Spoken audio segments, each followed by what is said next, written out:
The website, prisonmiraclewoman.com, shut down today without notice, to the frustration of zealots and collectors of prison attire worn by Jeannie Elmira Tiller, the killer rated a mystic after she supposedly levitated in her prison cell. Jeannie Tiller claims she killed a man for the revelation he was an evil thing. She brought an axe into his bedroom and chopped off his head while he was sleeping. Mabel Denise Watkins, the disgraced guard fired for selling Jeannie Tiller's prison clothes online, won the lottery jackpot yesterday, $40 million.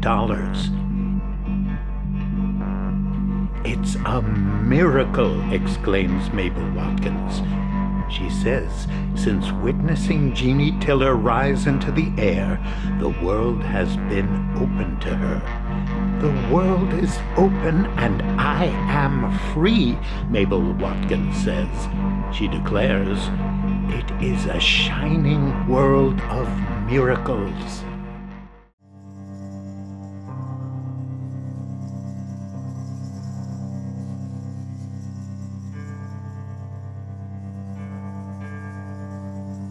I wish we could do away with personality. It only stands in our way. It's never authentic or reliable. Just a product of conditioning and stuff that doesn't matter.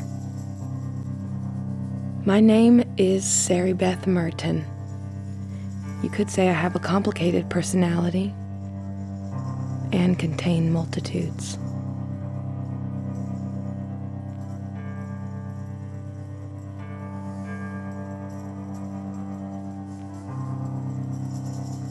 I do not blame the drugs. We did them for escape.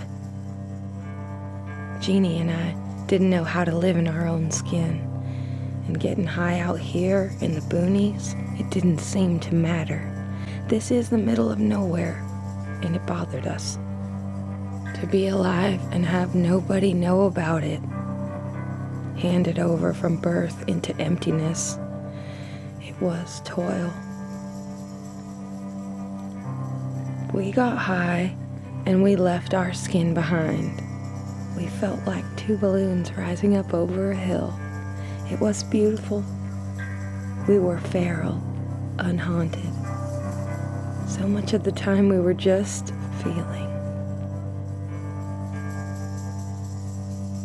But Jeannie, no matter what she put in her system, she could talk. I mean, speak in a convincing way. She would talk about the impossible being possible, invisible being visible, about mystery, about living outside the law. Jeannie's favorite story was strange, from some strange old history, about a girl who wanted to walk through the flowers all day and feel the sun. Then one day the girl was kidnapped by a demon. The demon loved her. He took her to his castle beneath the earth, a place of shadows. Of course she was miserable there, no flowers or sunlight, only the demon and his demon things. But what the demon did, he turned half his castle into a garden. Those weren't real flowers in the garden, and that wasn't real sunlight, but the girl grew to love this place, even though it was artificial. She even grew to love the demon. Stockholm Syndrome is my guess. But the girl's mother, she was a goddess. And the demon, he was a god. So there was this great cosmic meeting, an arbitration to figure out where the girl belonged. And what got decided was she would stay half the year on the surface of the earth and half the year underneath. It also got worked out how the colors of the world would look, green and vivid in the growing months, then dull after harvest. Grief for the girl's absence.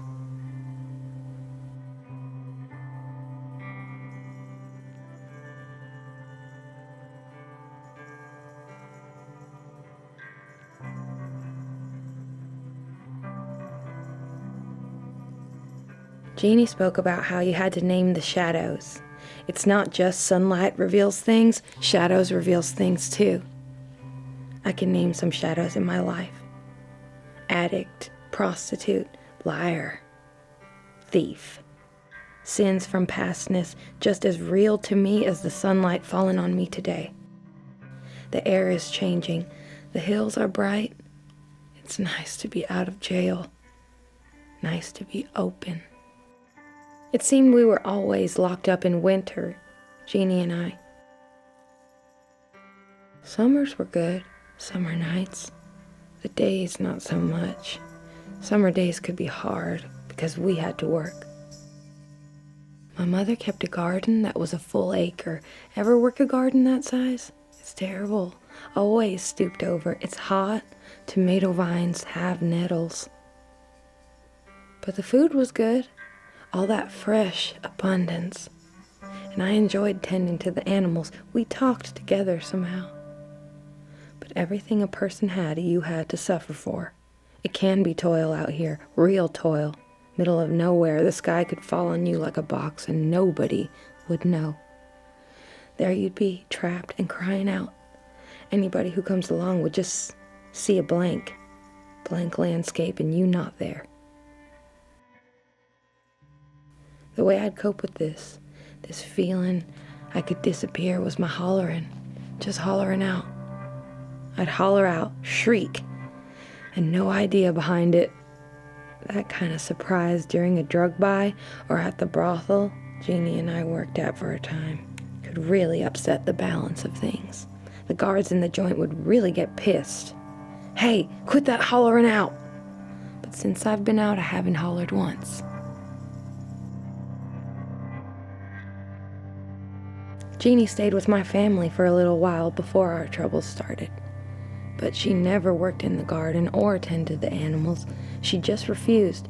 My dad would say, if you're going to stay here, then you're going to have to work. And finally, he'd drive her out of bed. Then she started sleeping naked, so he couldn't touch her. That made him upset. But he worked in town, so all he could do was give up trying to rouse her and go to work. My dad thought that not to drink meant putting up troubled people in our home. People like Jeannie. Most of them robbed us. Jeannie did too. I think Daddy finally figured out that people stealing from his family was not the service he was put on earth to do. My mom is a prayerful person who bears things and complains. She'd go on and on about Jeannie. How disrespectful, that girl. Every once in a while, I get that old feeling again, like the sky might fall on me like a box. But mostly I'm fine on my own. I have the animals to talk to, and a wide variety of growing things. And I have my fond memories of Jeannie. Things weren't always about theft and cosmic mysteries. We grew up together, country girls. We had good times, going to fairs and rodeos. We stood out to people. Those feral girls, they would say. And I remember a night Jeannie looked so quizzical and pretty. She just bought a new red top, and we were going to a party. But she did something else instead. That's the night she killed Oral. My name is Dodge Pendally. I arrested Jenny Tiller. A few hours after Oral Bannon was killed, I found a down fence off a farm to market road. I followed the automobile tracks to an unused field and through a couple more down fences to a wooded area. There I found an older model VW of the type reported stolen by our suspect, Miss Tiller. The car was rung up on a little creek. I had a sense she made her way back to the road. Stronger than that, really. I had a picture of her in my mind, standing on the road alone. The choice was to follow the creek or follow my hunch. I've been at this a while, so I went with my hunch. Then I saw movement in the undergrowth. I called out, "Are you Jenny Tiller?" And she said, "Yes, I am." She also said she had a pistol. I said, Jenny, I don't want to get shot. And she said, I don't want you to catch me. And I said, girl, how you ran up on that creek? You caught yourself.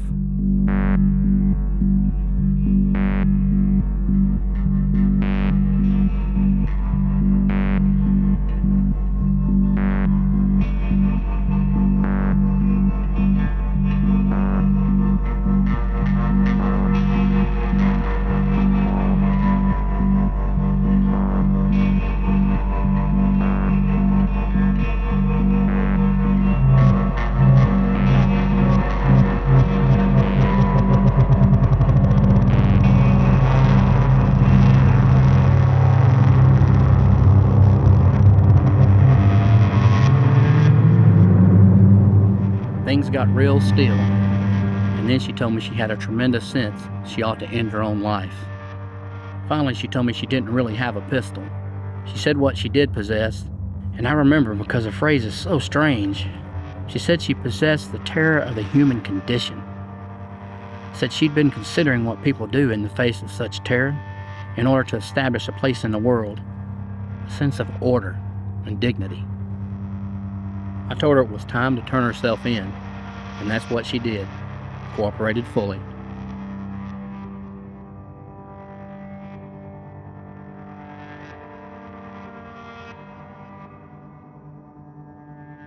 Before catching Jenny, I was inside Oral Bannon's duplex.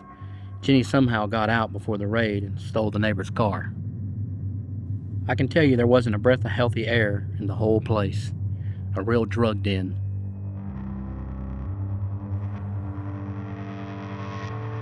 In the back bedroom, officers found the body of Oral Bannon. He was on the bed, murder weapon on the floor, an axe.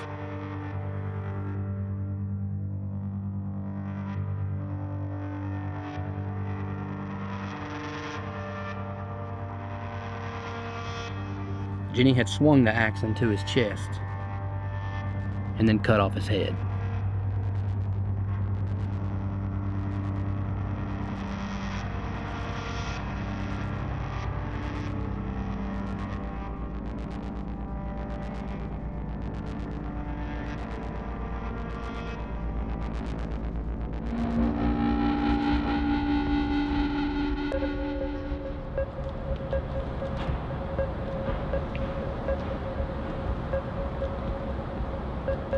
Yeah, hi. I need to check on a purchase I made. The website was prisonmiraclewoman.com. I'm not sure if that's the business. That's just the name of the website. Uh-huh. The purchase was for $59.99. I made that on the 15th. prisonmiraclewoman.com. So, here's the thing. I made this purchase and now the website's down. It's just gone. It just vanished. So I need you to check and see if the items got shipped. I know you're just the credit card company. I can't call the vendor. The website just went down. I told you that. They were flip-flops. Worn by Jeannie Tiller, the woman who chopped up evil and received a miracle. Flip-flops, like on your feet. They were worn by the woman and she received a miracle. No, not the holy ones. Those got sold for a mint. But these do have a certificate.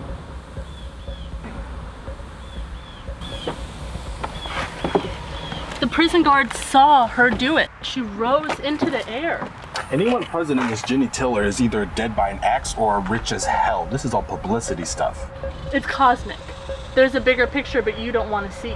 It's grisly. That's why people are talking about it. She is relevant conversation across the world. People are using her to talk about religion, to talk about Christianity, to ask hard questions. Emotional infusions of churchgoers and atheists, and I tell you, the internet is dull. Statistically, Americans believe in the efficacy of prayer. Statistically, Americans are willing to lay down their lives texting or driving. Well, you can close yourself off, but I'm totally into it. This woman is one of the great religious mysteries. She's glory and gore, like something out of the Middle Ages. What? Not me.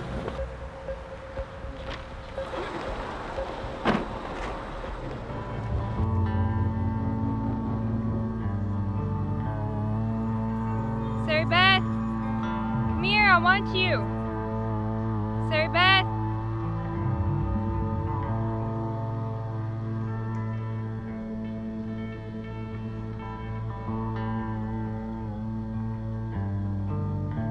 In the matter of acts versus attitude of heavenly guidance, I think it's all luck. There needn't be this tremendous difference between nature, where the wild things are, and the human mind. We're products of nature, after all.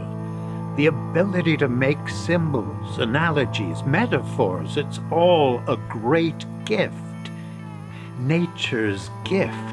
And like anything else in nature, how long we live, what we accomplish, whether we procreate or reach a bitter end, it will all come down to luck. Luck is all.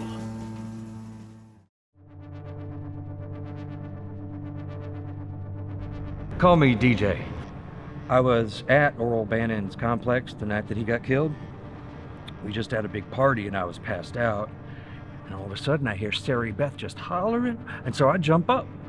There's this big field behind Oral's place, and I just see Sarah Beth bolting across, just a t-shirt, nothing else. And all of a sudden this cop comes out of nowhere and throws a tackle on her. And now there's cops everywhere, and they're hollering they're gonna shoot. And then all of a sudden somebody's yelling, "Oral's dead, Oral's dead."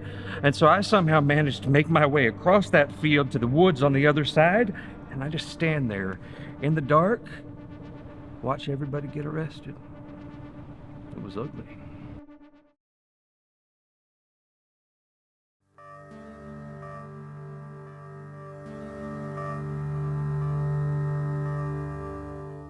I jumped through all the necessary hoops to interview Jeannie Tiller. But the day before our talk, she marked the walls of her cell with graffiti and got in trouble with her guards. As a punishment, our interview was canceled. It later got back to me what the graffiti said. Its source is language written on the Temple of Apollo at Delphi. Very showy. I knew this graffiti business was a stunt. Nevertheless, it showed an impressive theatrical insight on Jeannie's part. The subject near, but not revealed. An absent form of presence.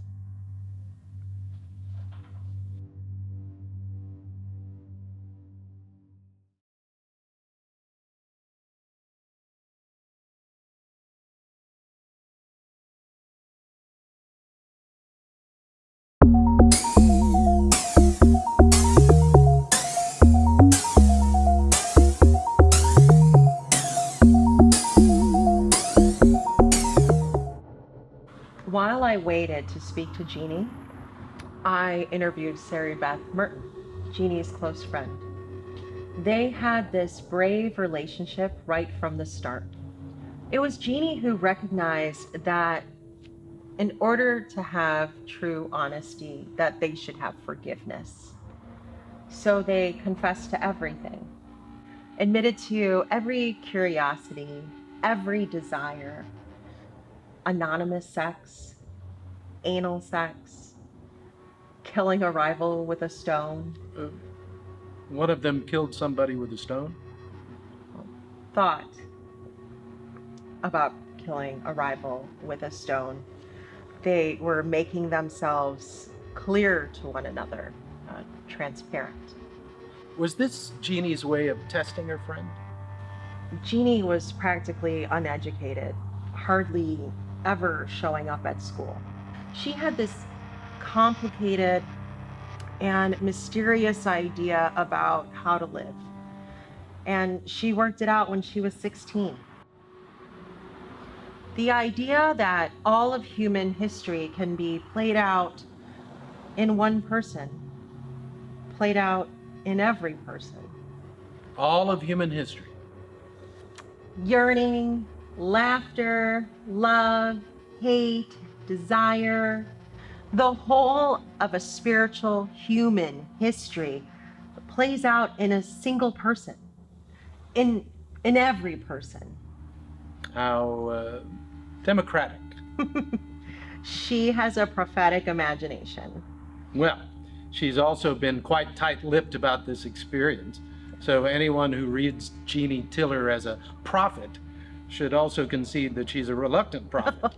Given all that a prophet has to go through, isn't a reluctant one the only kind worth really having? In Jeannie's scheme, nobody has authority over anybody else. Everybody has access to all the darkness and light that's out there. Imagine all that power right there inside of you. This mystique that Jeannie has. I'm telling you, Martin, it just draws you in. That word, mystique, it pricks me like a thorn. This woman did unimaginable things. Do we call that mystique? It's a troublesome story. I don't deny it. But also, it's cosmically inclined. I think, instead, it's a story about transference. How do you mean transference? Well, it's an idea about justice. Or maybe about keeping order. It's from way back in history, one of the basic ideas of humanity. The crux is this. We assume the sins of a community onto an object, and then we sacrifice the object. What you're talking about is a scapegoat. The ancient Greeks, who gave us some notion of our own democracy, they used to select people and beat them and humiliate them when times were bad. The officials would haul them up in front of the mob and say, "These are the strange ones. These are the ones causing all of the trouble." Whether it be bad crops or tainted water or giving aid to the enemy, all of the sins of the community would be transferred onto these people. People probably selected at random, and the community would watch them die, thinking somehow that was going to make things better. And how does any of this relate to Jeannie Tiller? What that young woman did was some transferring of her own. All the rage built up through addiction and disappointments, she put it all on the shoulders of that young man she killed. He became all of the trouble in the world in her mind, and so she killed him with an axe, thinking that sacrifice would help her get past her troubles. Jeannie killed Oral Bannon not as a scapegoat, but as a thing of evil. Might I suggest that she tells the story of levitation because she needs to think that her act of transference was a spiritual event. She has a complicated message. I suggest we hear her out. Well, this special message will fall away with proper care.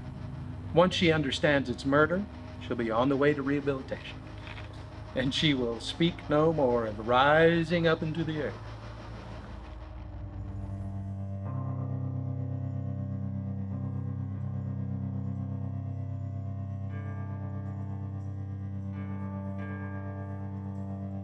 Sarah Beth, come here, I want you.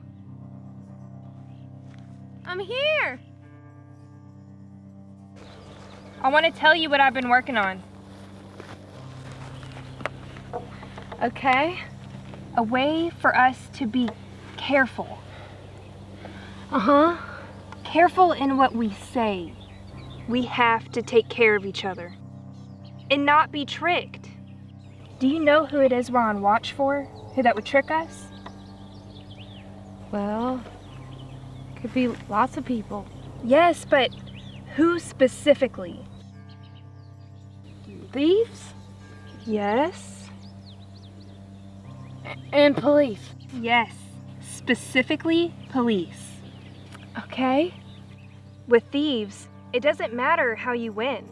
Swing anything accessible, squash them with it, be horrible.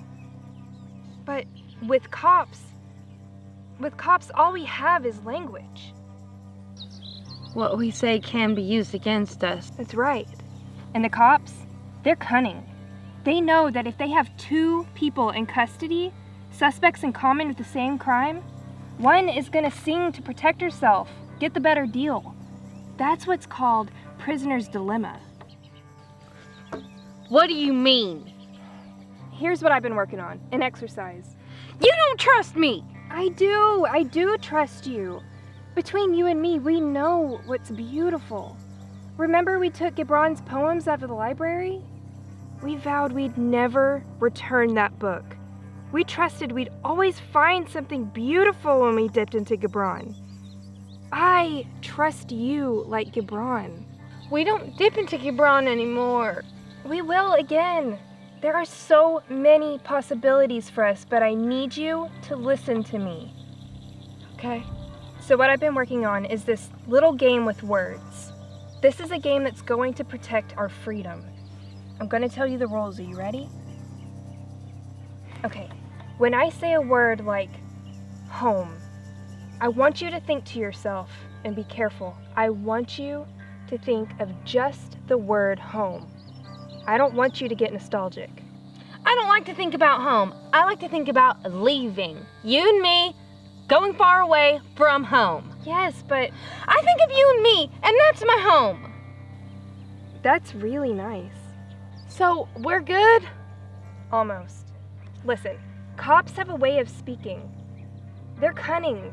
They make a bad atmosphere with words. Once they get you trapped in all that smoke, you start to come up with all sorts of associations and say things you never meant to say.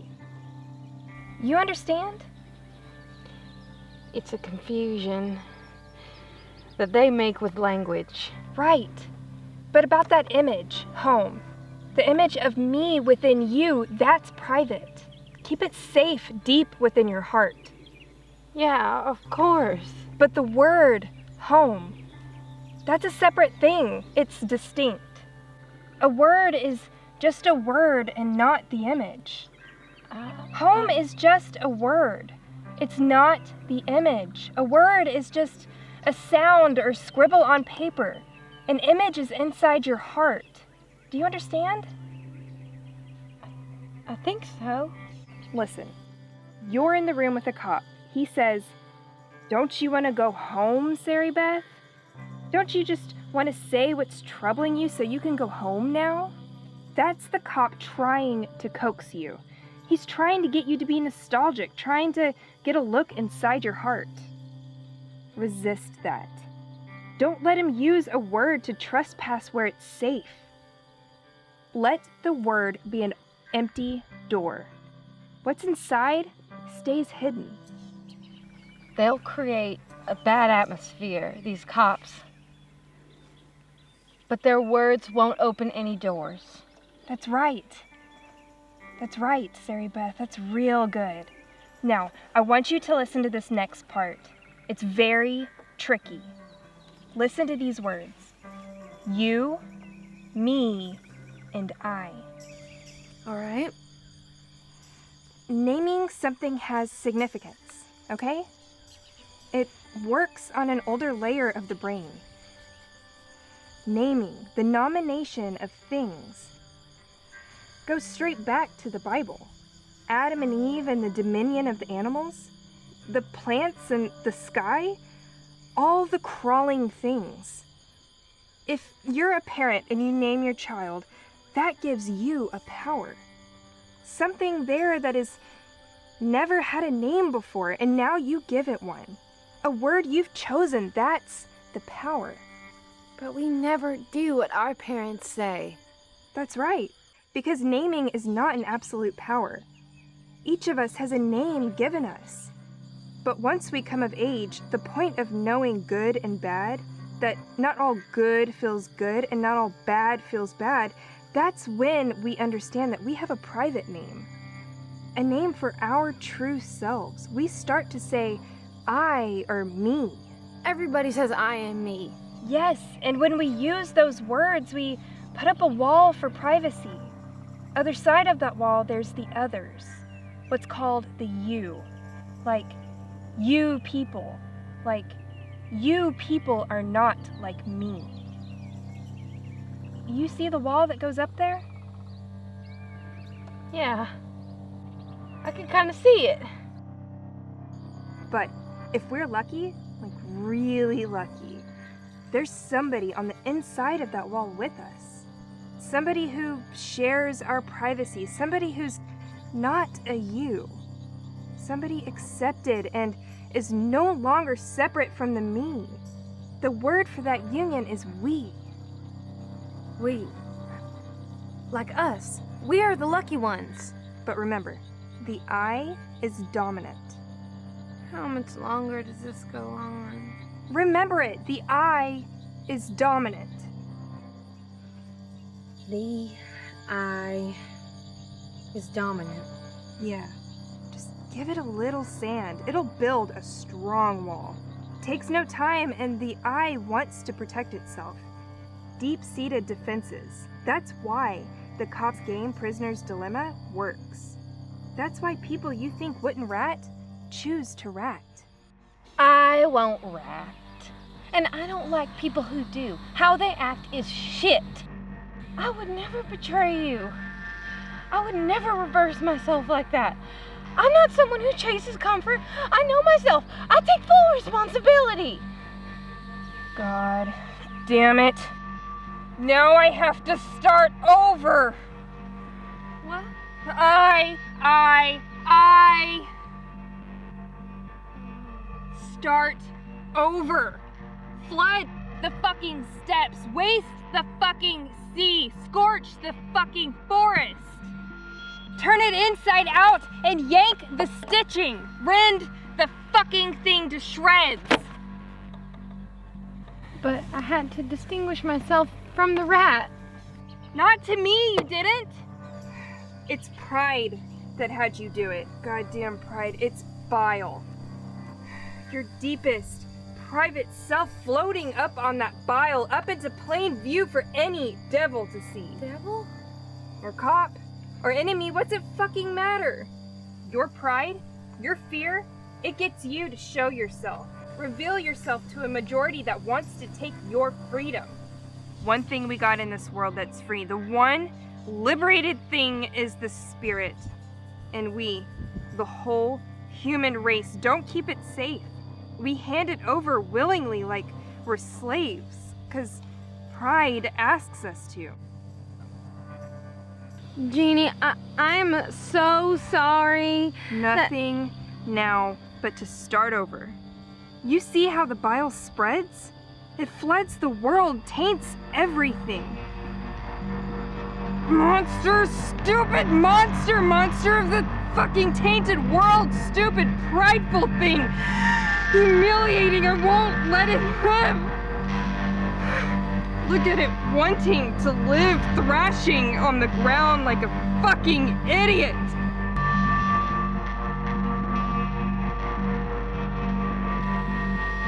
Take it back.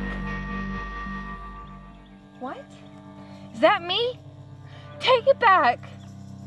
No, that's not you. You are not the idiot. It's pride.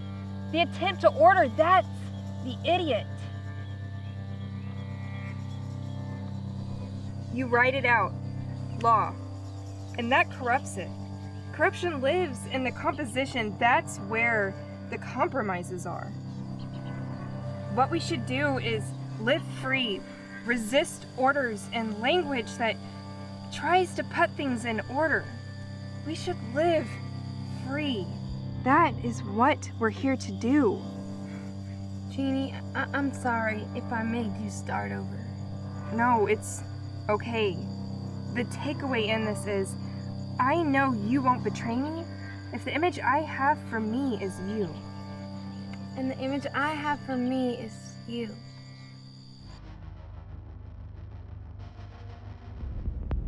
And yet it isn't necessary that in order for one to embrace the fundamentals of love in sacred writings, one must also be willing to allow for intolerance and violence that often occurs in the name of a religious principle. I'm impatient for the great divorce. I'm ready to wade into complexity. We must remove hatefulness and violence from religious faith.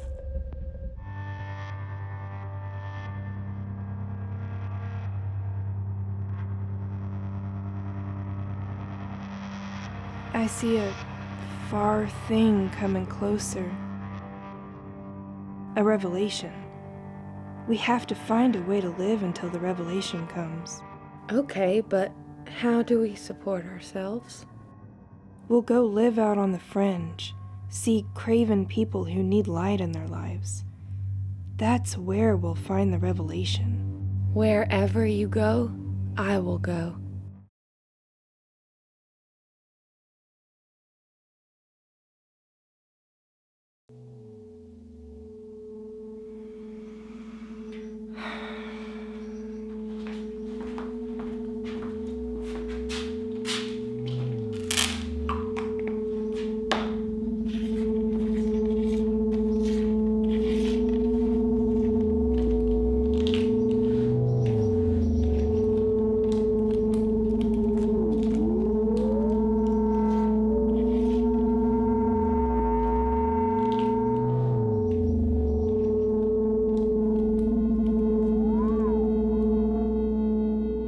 There's a hurt bird out there. It's dragging one side. This is it. This is the motorcycle. This is the thing I want. Oh, yeah, Oral? Well, get the fuck over here and have a look at it.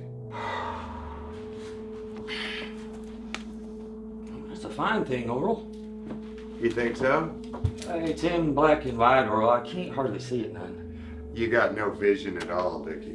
Sorry, I am. I trust you to know a fine thing, Oral, truly. Mm-hmm. Everybody, listen up. This is the thing I want. So everybody is going to pay me exactly what you owe me. Every penny. You got that? What's wrong with that bird, Sari Beth? A baby bird. Can't lift its wing. Did y'all not hear me? I said every penny. Suffering mother! Where's Jeannie? She got busted. For what? I don't know. Quit hollering out, Sarah Beth. I done told you about this. What are we gonna do? Oral, you have to do something! I'm not gonna do nothing. I've got speeding tickets done gone to warrant. I'm not stepping in a police station over stupid Jeannie.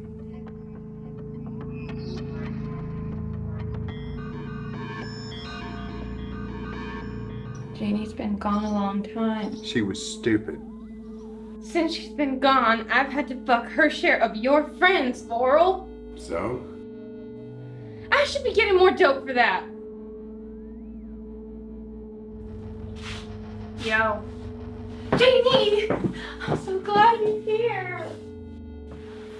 Had you in there for quite a while, huh, girl? Yeah, now serve me up. Yes, ma'am.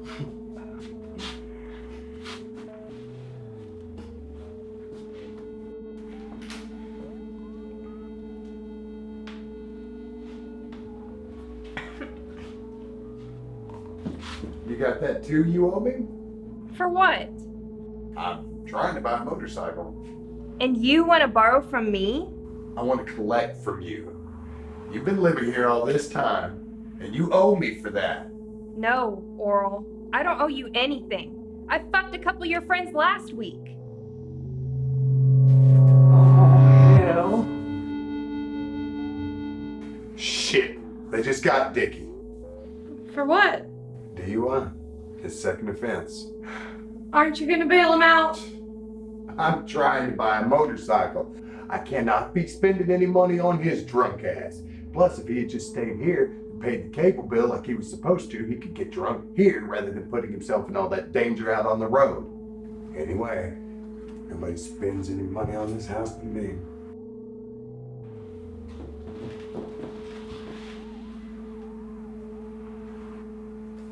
Jeannie, remember that bird I told you about? Oral never mows the yard. It's probably still out there. You go mow the fucking yard. Hey, everybody. Oh, Dickie's back. Hey, man. You got my tube? About that bird, Sarah Beth. Is it shining? Suffering mother! I'm busted.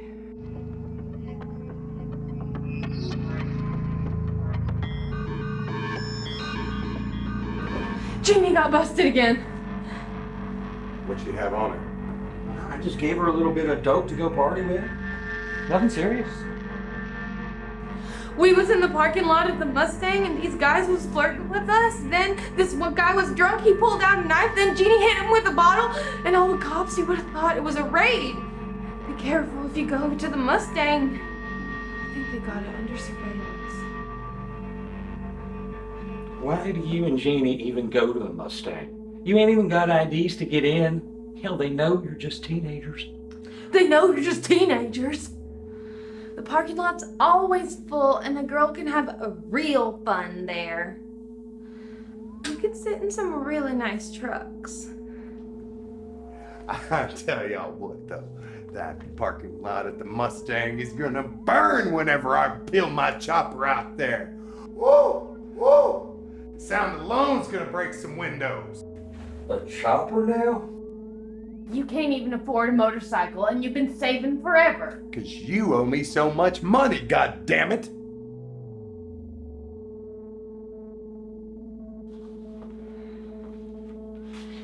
Jeannie's back! Shit, girl. I didn't think you were ever coming out. I got a tooth pulled. It was fucking rotten, just rotting inside my mouth. Uncle Sam paid to have that tooth pulled. Hard-earned tax dollars out the window because you're a skank that won't brush. Taxes? You're an idiot, Oral. Any moment the cops are gonna come busting in through that door and serve a warrant on you because you won't get your ass off that couch and pay your goddamn speeding tickets. You know, you're awful uppity when you're on dope, which you owe me money for, goddammit. Listen to what I've been thinking about. The root of the tooth goes into the jaw, part of the whole system of the body. Dental toxins, they link that to cancer. Decay sets in the bones and then there's a tumor.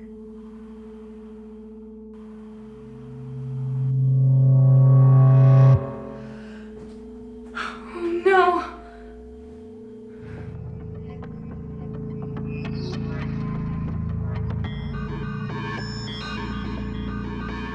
Shit. Where's Sarah Beth? Got pinched. What? She's never got pinched before. Pop that cherry, blood will roll. Dickie, this is your fault. Me? I just gave her a little dope to go party with. You're pathetic, Dickie. Hey, you call me Rico or DJ? No, Dickie. Dickie Jerome. Dickie Oh, Jerome. I will Dickie hit a woman. Jerome. I will Dickie not Jerome. shy away Dickie from it. Jerome. Dickie I Jerome. didn't use like Dickie hitting a hardened Jerome. criminal. Dickie Jerome. Dickie Jerome. Dickie Enough! The two of you. Jeannie, where is my tube? Still, Oral? All this time and you still want that motorcycle? This is no cheap bike, Jeannie. This is the thing I want. It might take everything I have, but I want it. Which is why the rest of you might as well pay me what you owe. You sit your ass on that oral-encrusted sofa all day long in those jeans you never take off, just getting filthier and greasier. And that piece of shit jalopy you got outside going to rust by the curb? But you consider yourself a responsible guy. Someone who can maintain a bike, chrome polished to the state it reflects the soul? As if you'd ever bother with insurance or go downtown to get a license. With all your defaults and warrants, Oral, and the pot reeking out of every pore of you, I don't see you standing in line in a government building. Just like every dream you ever had, you won't do a goddamn thing to realize it. Fuck that. I could have nice things. I could if it weren't for you thieving motherfuckers stealing from me all the time, thieving me out of house and home, stealing more dope than what you sell. At least I'm not in and out of the joint like the rest of you. You never leave the house, you paranoid dope dealer. I pay taxes. My name's on the lease. You don't pay taxes. They take it out of my disability check.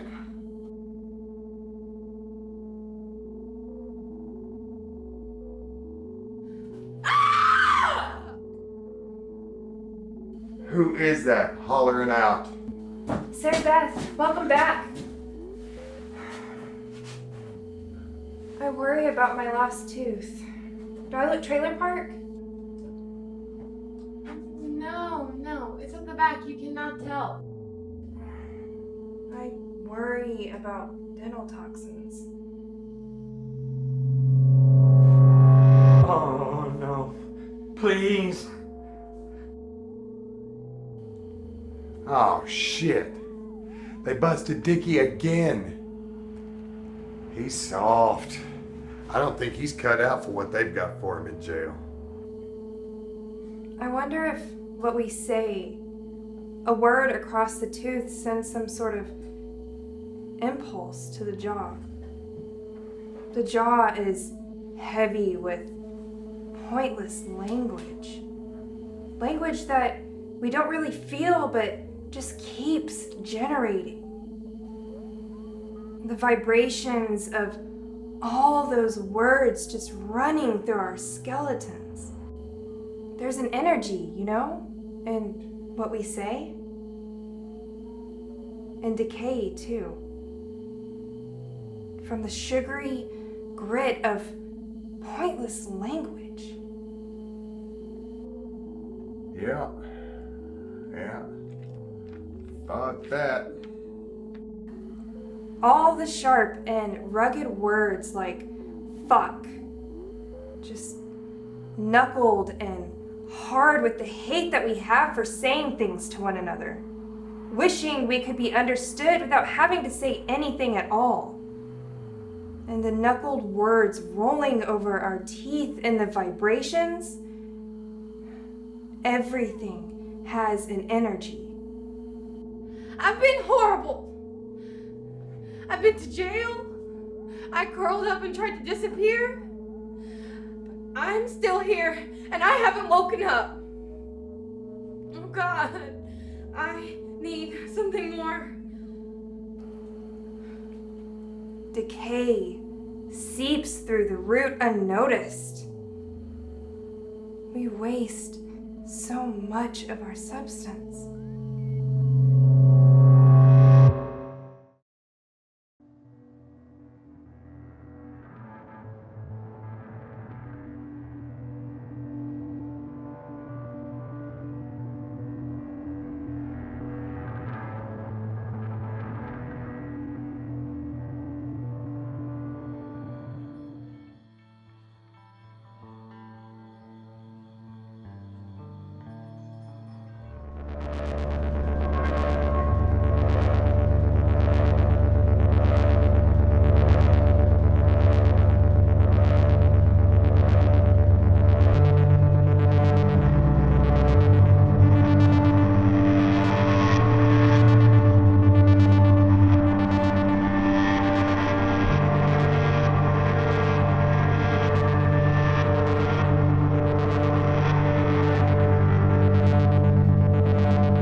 fuck out of here. What is it? Look like I'm leave, doing. Oral. I am out. He did this to himself. Where's Sarah Beth? I don't know. Where's the bolt cutters? Help me, Oral. Where's Sarah Beth? Talk to me. You are stressing me the hell out. Hush.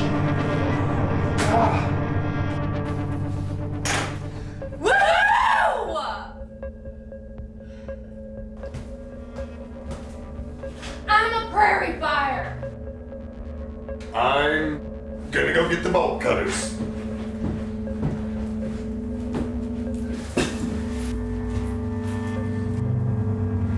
Vicky.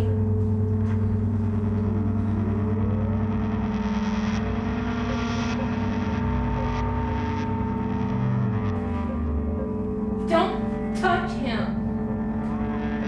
Stop touching him. Sarah Beth? Sarah Beth? I'm a prairie fire! Sarah Beth. Sarah Beth. Come home to me. Sarah Beth, come home. Fire on the horizon! Guns going off! Guns going off! Guns going off! Guns going off! Don't touch him! Fire on the horizon!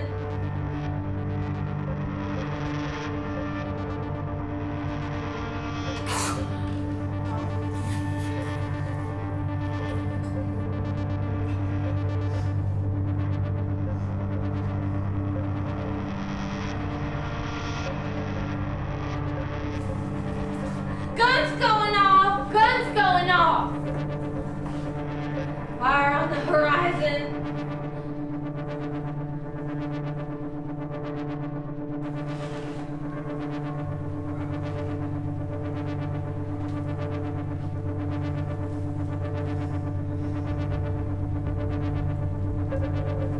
Guns going off.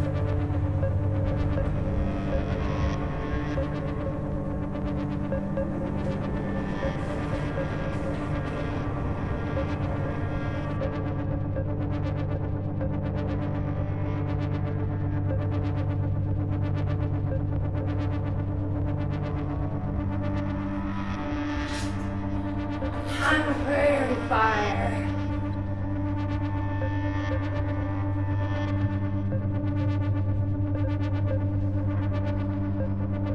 I'm a prairie fire.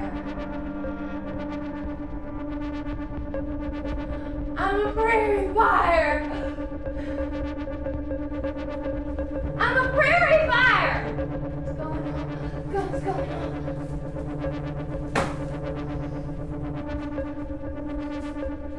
Woo! I'm a prairie fire! Sarah Beth. I'm a prairie fire! Sarah Beth, we need to get I'm a prairie fire! I'm a prairie fire! I'm a prairie fire! I'm a prairie fire! Sarah Beth, stop! Sarah Beth, stop! Sarah Beth, stop!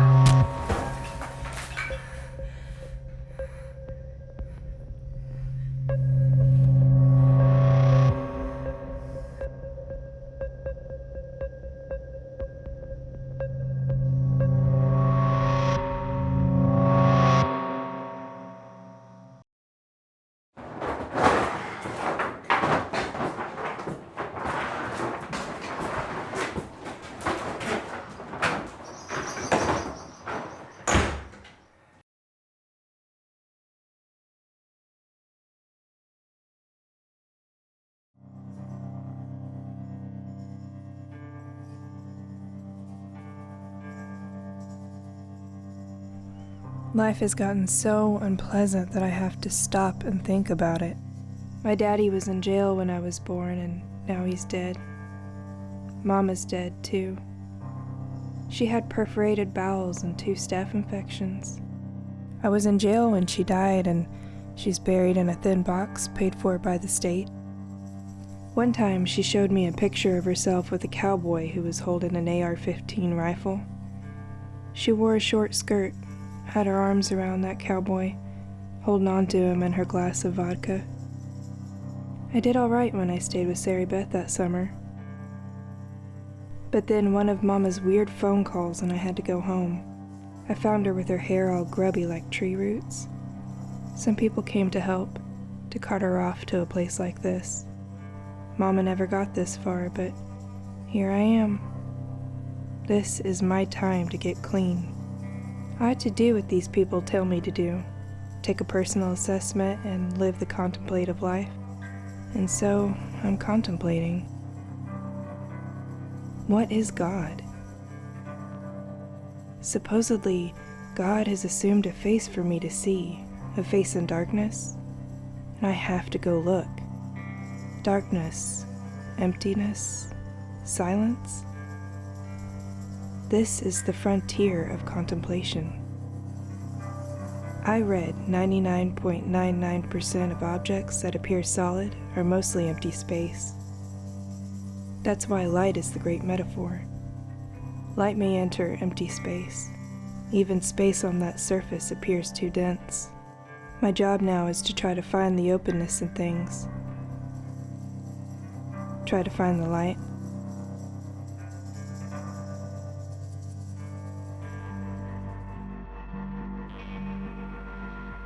She claims, this certain young woman, and she sure does like to make claims, don't she? She claims she had a dream that would not go away, an all-day visible dream. And the dream revealed a man as an evil thing. This man was her man, in the impolite or street sense of that word. Her man, a hookup for drugs. Her man, the one that shopped her across all categories of sexual congress. This man, her pusher. This man, her pimp. A man she chose to live with. Man of trouble, no doubt, but a man she chose. Some will tell you this certain woman is a feminine aspect of God, an apparatus of God's judgment, she and her acts, and that what she represents is a far call back to a feminine deity out of ancient Greece and Rome. And I ask you, is this sacred thinking? Does this pass for sacred thinking? Are we to anticipate leaves sprouting on her body as some new symbol of renewal? Does God have feminine aspects? Now, God is everything, yes, and most of all, God is mystery. But my relationship is with Jesus. Jesus was a man. He was carried in the womb of a very surrendered and pure mother, a human mother, created inside the womb by the masculine sense of God that is all-powerful, the Creator. A dream is like a fish that vanishes between the stepping stones, the mist that passes under the little bridge. This certain woman invested the entirety of her soul on a dream she had, and the truth of it is awful. Her supporters put her way up among the constellations, as though she's the stuff of ancient Greece and Rome.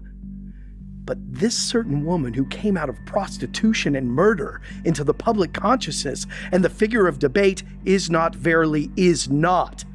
the stuff of sacred thinking. She and her ways cannot be reconciled with the virtues of God. God, our Father. Amen and amen.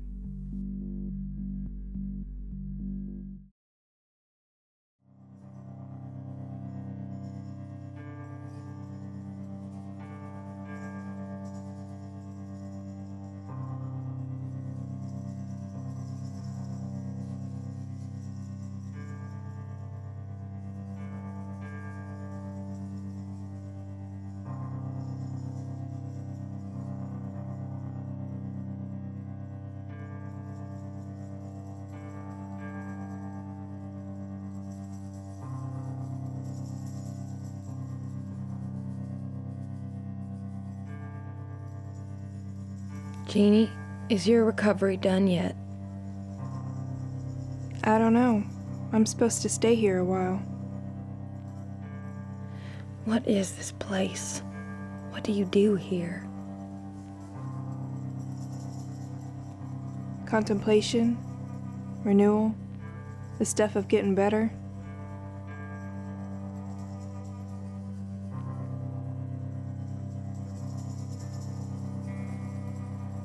You got to come home. Why? Oral had an accident. He wrecked his motorcycle. It's bad. How bad? He might lose his leg. Where is he? That's the thing. They're releasing him from the hospital. There's nobody to take care of him. What about you and Dickie? Jeannie, we can't. We just can't. Okay, I'll go. That's beautiful, Jeannie. Thank you.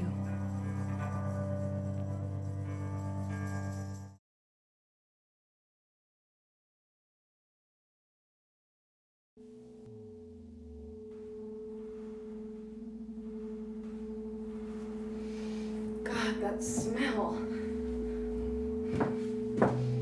It's your leg, Oral. You ought to go get it seen to. Where are my pills? Jeannie's still out getting them. Dickie, you should have gone with her. You should have put a bunch of threats in her ear. Terrible things. Horrible things. Always make sure she comes back with my pills. You know I can't go to the pharmacy, Oral, me or Sarah Beth. We look like drug-seeking behaviors. Jeannie's the only one clean enough that she don't stand out at the pharmacy. She looks good lately. Real clean around the eyes, too. Hey, Jeannie. Pills! Right here, Oral. I'm only giving you one. I want 3. You've already had whiskey and dope.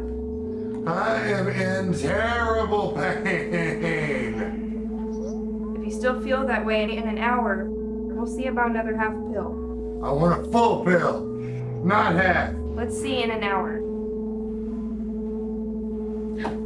Jeannie, I love this new top. Thank you. Do you mind that I found it? No, I'm glad you like it. Pretty. Sure feels nice. Dickie, please don't get any dope on it. It's new. Sorry. Why were you hiding it in your backpack? I wasn't hiding it. Then you don't mind if I borrow it? No, you can borrow it. Ooh, something nice.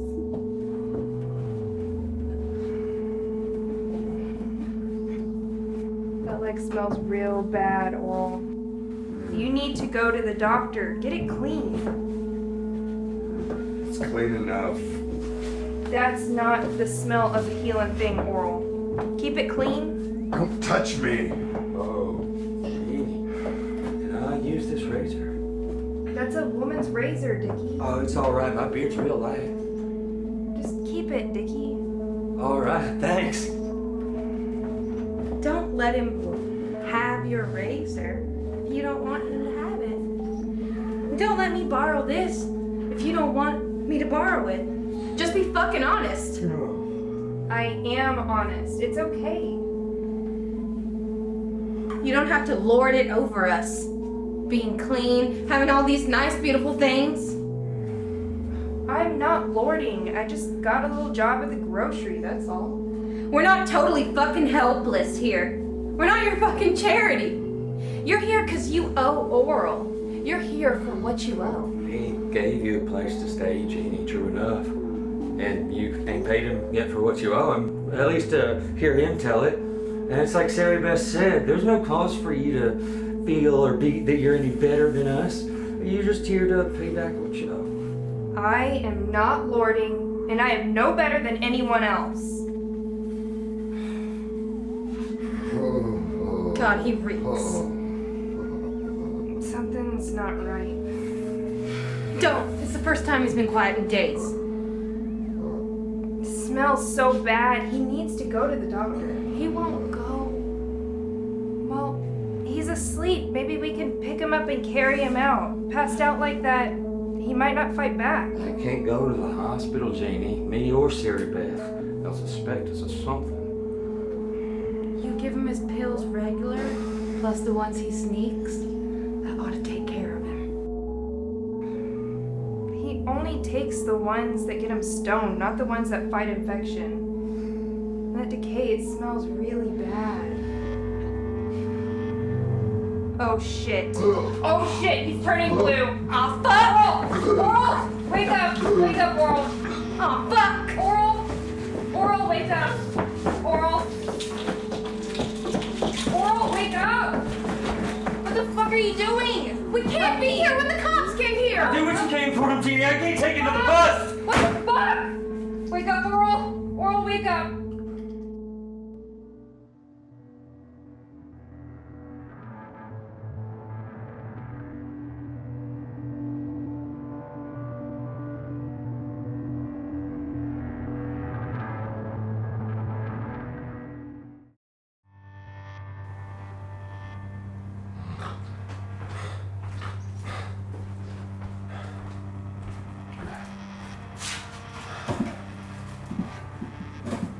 Hello? Hello? My leg's off! Your leg's been off a week, Oral. You know that. You tricked me out of this leg. You neglected that leg, Oral. Let the decay in. It had to go. You could just come to terms with it and let yourself out of that fog of whiskey and dope. Why is it so goddamn bright in here? You got these blinds open, you're gonna let the cops in? Dope's gone, Oral. Dickie's out selling the rest of it. You neglected to buy more. The house is clean, more or less. Bring me my pills. I want you to stand on your prosthetic leg first. Just see if you can do 2 minutes. Don't you bring that fake limb in here. It creeps me. That bad leg threw up its hell into you before it died. Sure, they sawed off the ruined part, but not before the hell got through the roots. No way they could police every little vein and artery and every little byway. All that decay, that hell, pumping straight through your heart. You were never much, Oral, but I see what decay has brought you to. I see hell in you. I don't want you talking to me anymore when Sarah Beth and Dickie ain't here. But that's not the way it has to end. Just think of everything that's changing right outside that window. And here in this room, the air is changing, the light is changing, everything can change. Don't think the world into something that it ain't. And don't you worry about the dope now. We're gonna have it rolling out of here in no time. What do you mean? I got Sarah Beth out expanding the operation as we speak. I told Sarah Beth not to whore for you anymore. Just last night, I sent Sarah Beth out to go fuck Bobby Roberts. Bobby Roberts? Bobby's been clean for over a year now. How dare you prey on him with Sarah Beth? Look at you. Who knew you had all this animal mother in you? You'll nurture anything, won't you? I remember the night Bobby Roberts bit you on the tit. He apologized for that. Made full amends. I don't want you turning out any more dope to Bobby. I have no claim over anything that man does. All I did was send Sarah Beth to go snort a line of meth off his ass. You know what's gonna happen as soon as she does that, don't you? He's gonna ask for one of his own. And Sarah Beth, she'll say, "Sure, honey," like she always does. He's gonna spend all night chasing that powder around her soft, round, pale little ass. And just like that, he's gonna be hooked again. He's gonna be right back in that raw, red lifestyle that sweet baby Jesus picked out for him. You are a horrible thing, Oral Bannon. Bobby's doing great now. You know, he's got that Vinahood store. He cleans out all the Vinahoods and all the local restaurants. Just because he's busy doesn't make him rich. You're tapping into a dry vein, Oral. He's got all those ex-dopers too. He hired them. He ministers to them. What do you think's gonna happen once he gets hooked again? Just like a row of fucking dominoes. The rest of them gonna fall down right after. And they're all gonna be hooked and coming to me regular as my customers. No way. I'm gonna stop you.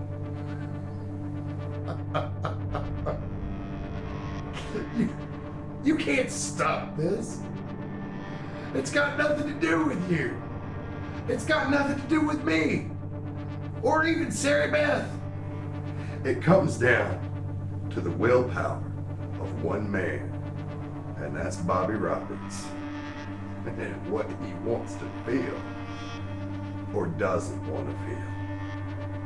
You can't disguise the wrong in this, Oral. Oh, I see it. I see it plain. He's gonna borrow against his business and come in with me on a deal for a monster amount of dough. He's gonna owe so much on credit.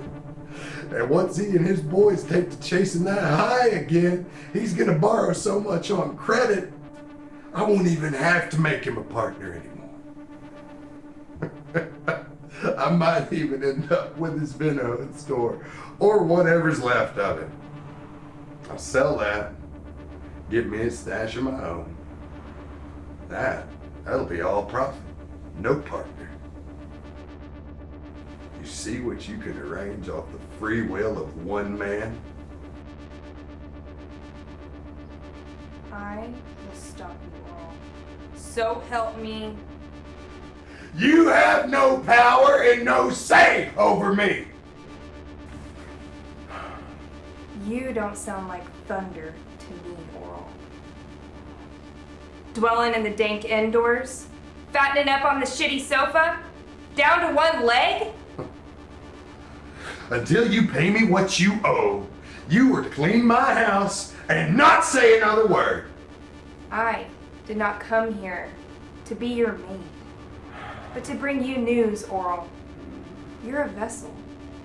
We are all vessels wrapped in human skin. Sure, we'll know storms at sea and darkness, but that's no reason to think the earth was no good. In the end, when we can sail no more, the point is to come out of the vessel changed, not ruined.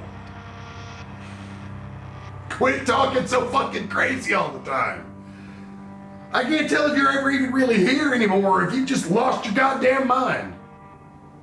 I'm really here, Oral. And meanwhile, I have real problems. I'm trying to make ends meet. And in case you haven't noticed, my leg's off. You neglected yourself and could have died. Oh, well, ain't it just a cock-sucking rose that I'm still alive? Now I have the privilege to hobble through the rest of my life, selling dope, pulling people like Bobby Roberts off the path. You think this is the life I wanted for myself? You think greed brings this kind of life about? I don't have anything put back. I don't have any fucking savings account. What I've got are thieves living with me. Don't even get me started on you, you fucking interloper. I put up with you. I put up with all of this shit because I am trapped. I got a felony whenever I was 20 years old. No GED. My whole life. It's been some kind of cage or another. And now I have pieces falling off of me. You are not trapped. I tried to make this all be over. Too many pills in one end, rotting away at the other. And you of all fucking people, brought me back.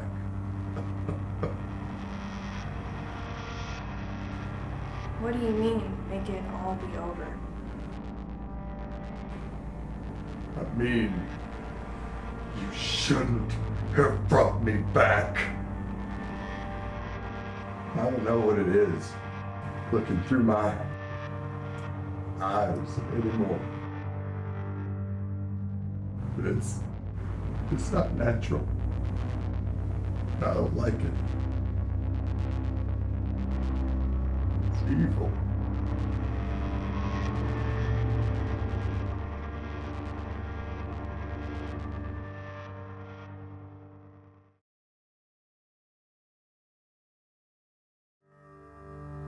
Prophetic action is preservative in that it tries to keep alive certain elements of a tradition bequeathed to us from the past, and revolutionary in that it attempts to project a vision and inspire.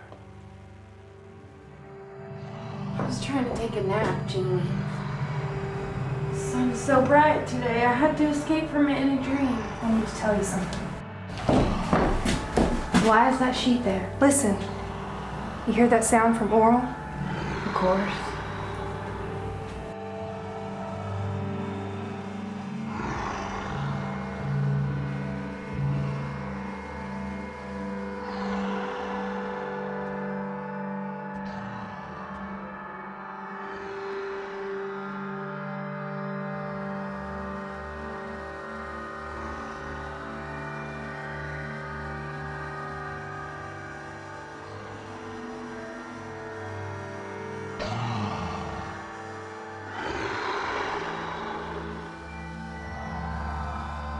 Listen.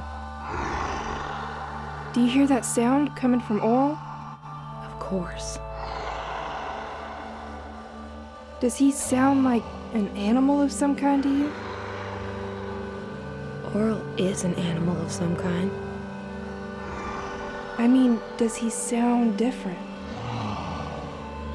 What do you mean, Jeannie? Why is that sheet hanging there?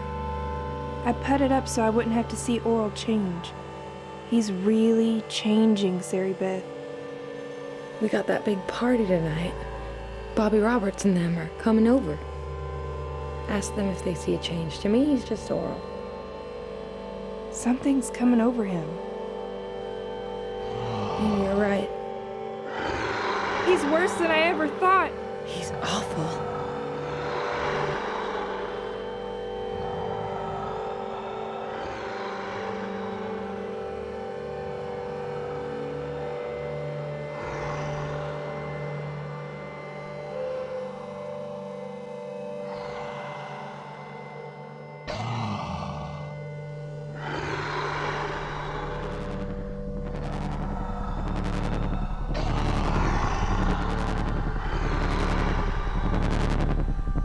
He looks evil, Jeannie. What are we going to do? Jeannie, tell me. What are we going to do?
sat through one sermon my whole life.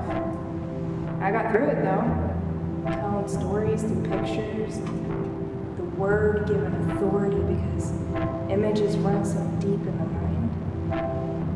Elemental pictures like feeding people, washing wounds, protecting children, and all that surrounded by music and people up and down and prayer.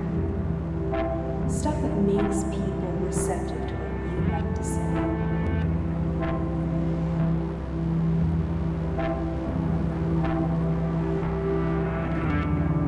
Do you believe in the afterlife, Jeannie? I worry about it. I fear a situation where I come across Oral on a field. He commands me to touch the wound on his chest, feel the jagged depth of it. Commands me to take his jaw with my hands, lift his head and see the awful distance of his neck. His head never again to be a settled thing upon his body. How can I live in that world? If there is an afterlife, it has to be truly beyond, you know? Beyond recognition. Beyond anybody knowing anybody. Leave the room. Outlast the room. Last of all.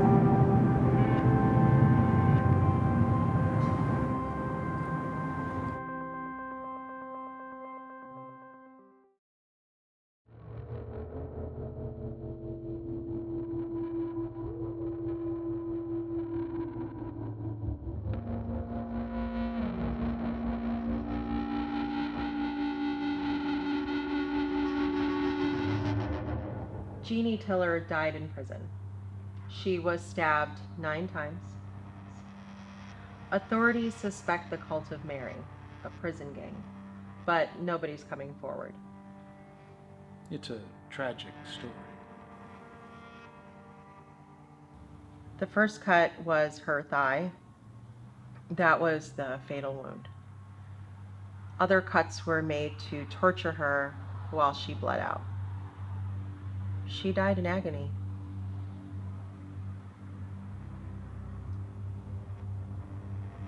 We'll be right back.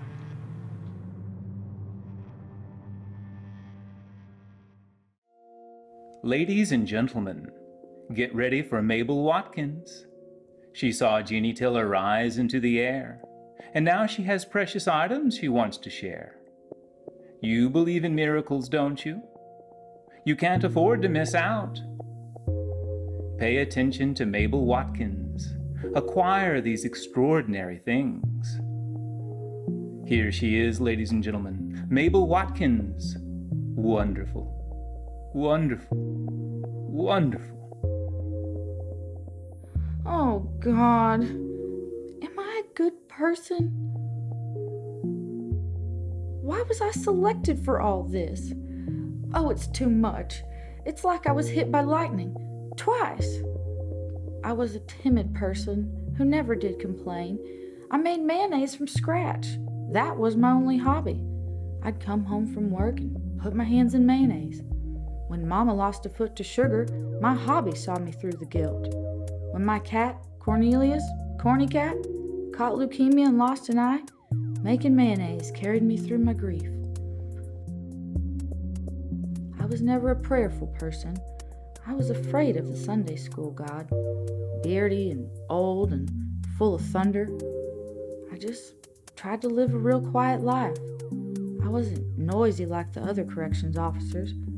I was so scared every day at work, just doing my best to get by. Any light I had in me was simple light. Then my light got combined with Jeannie Tiller's. Too much light. It is a shining world of miracles, and I feel trapped.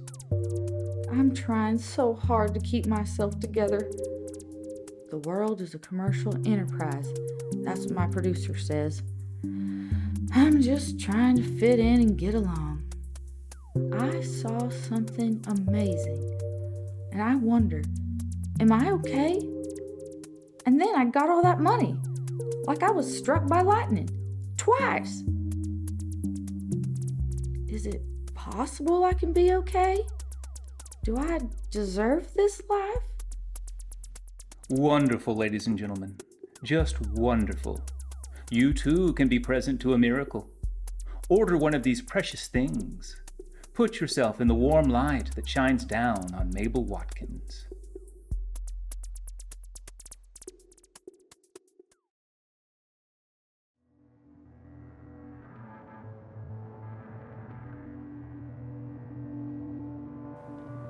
I'm here to talk about my son, Oral Bannon, because there are some things I didn't get to talk to him about when he was alive, and because there's nobody else to speak for him now that he's dead. I sat silent a long time, thinking my boy's life over. Having me for his daddy is a drawback to him, I know. A young man, I came out of prison for stealing tractors and hitting another guy with a wrench. Bad country tattooed on my back and cocky on my stomach. Met Oral's mama the first night out of the joint. Me and her was 20 years old. Hell, I didn't even try to make that stick. Oral and me had trouble. It's just that way. And I know the evidence says he lived a raw, red life and wasn't a saint when that woman killed him. But he didn't have the police record she had. Everybody in that house had more police trouble than my boy. So my boy is an evil thing. People so starved for religious feeling that only my son gets cast as evil. Bullshit. I've thought about my dead son and what others thought about him. I know life is great, life is terrible. It has to be both ways. Oral, he got killed maybe at his most terrible moment, when he's the most terrible to other people. But fuck, you don't judge somebody based on a moment. He was alive once, and there's greatness in that. Potential. Oral's next moment might have been a better moment. That woman's no hero for killing my boy. God wasn't in the thing that she did to him. Swinging that axe, it devastated. 4, 3, 2, 1.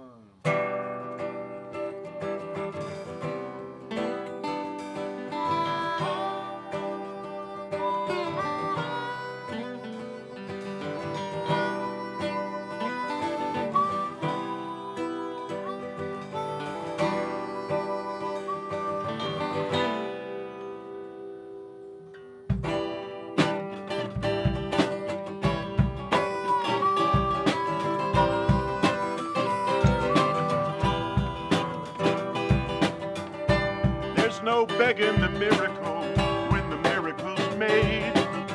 If it questions your faith, you can take it in trade. You invest in the thing, lift your feet off the ground. When you grab for that heaven you'd lost but now found. If it's what you feel, it's real. If it's what you feel.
Trouble on my hands, trouble in my mind.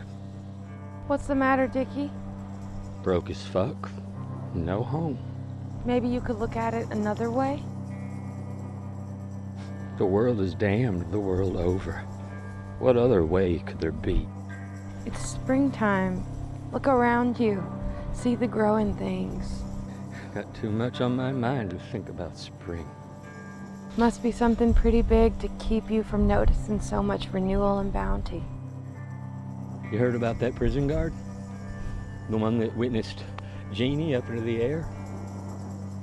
She started selling Jeannie's things on the internet. Stole stuff from her cell and put it up for bid. Made some good money, too. And just before she gets fired for doing all that, she up and wins $30 million fucking dollars at the scratch-off lottery. What does that have to do with you, Dickie?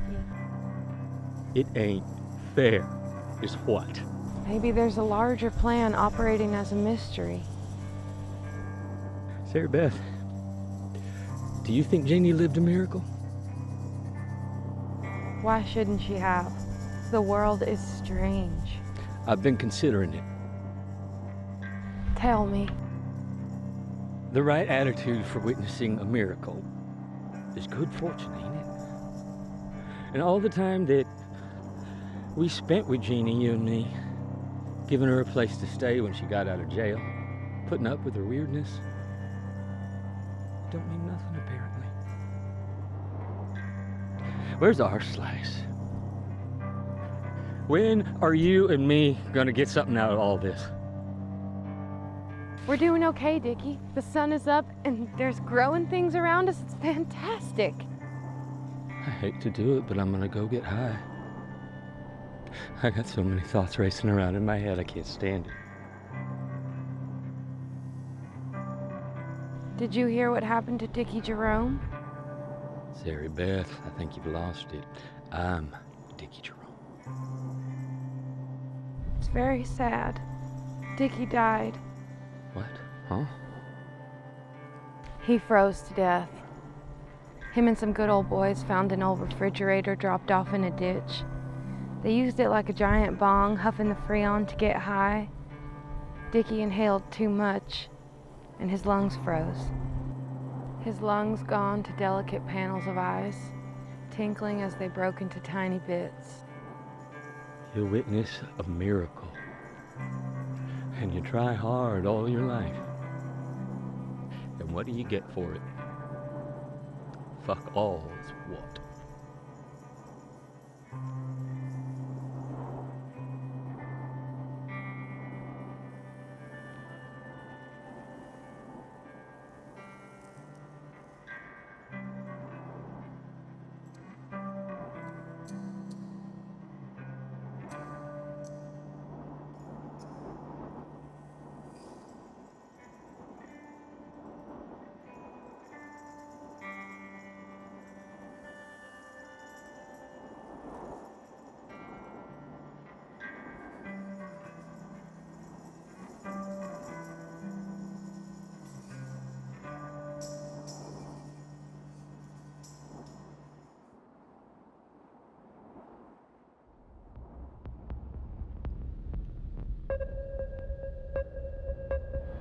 This is a very important purchase I made. Do you not understand that?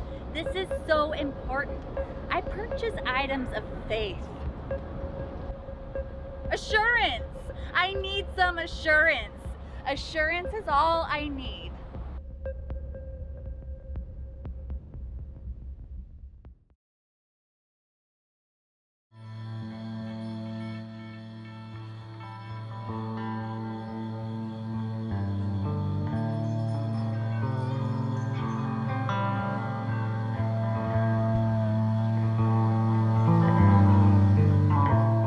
Will it cohere?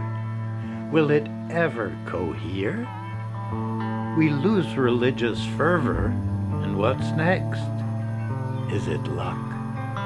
We all make little signs to keep the good luck going. There's some drive within us to make gestures to communicate our wishes. And we call this a system of belief? How long we live, what we accomplish when the whole thing's done. What shall we say it all comes down to?